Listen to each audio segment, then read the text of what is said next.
Kejaksaan Agung menggandeng Badan Pengawasan Keuangan dan Pembangunan BPKP untuk menentukan kerugian negara kasus korupsi tata niaga komoditas timah. Penyidik juga bakal menemui para ahli untuk menghitung kerugian negara secara real pada perkara ini. Lagi dilakukan penghitungan, konfrontasi dan diskusi formulasinya seperti apa, kata Kepala Pusat Penerangan dan Hukum Kejagung, Ketut Sumedana.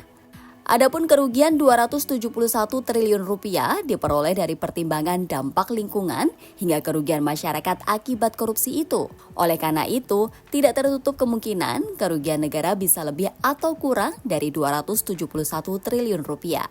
Bisa lebih dan bisa kurang, ini masih diformulasikan. Kemarin, angka 271 triliun rupiah itu masih kotor perhitungannya. Dan hasil konsultasi teman-teman penyidik dengan BPKP dan ahli ekonomi, ekologi, dan lingkungan, kata Kepala Pusat Penerangan dan Hukum Kejagung, Ketut Sumedana. Sebelumnya, ahli lingkungan Institut Pertanian Bogor, Bambang Hero Saharjo, sempat menghitung kerugian kerusakan kasus tersebut, yang menurutnya terdiri dari 3 jenis. Di antaranya, kerugian ekologis 183,7 triliun rupiah, kemudian ekonomi lingkungan 74,4 triliun rupiah, dan biaya pemulihan lingkungan 12,1 triliun rupiah. Di sisi lain, penyidik juga tidak menutup kemungkinan akan memeriksa artis Sandra Dewi, istri dari Harvey Mois yang merupakan tersangka dalam kasus ini.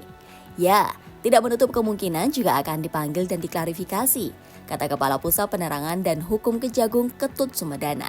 Adapun Harvey Mois ditetapkan tersangka pada Rabu 27 Maret. Harvey berperan sebagai perpanjangan tangan dari PT Refined Bangkatin dalam kasus ini. Awalnya, Harvey menghubungi ex-direktur utama PT Timah Tbk, Mokhtar Rizal Alevi Tabrani.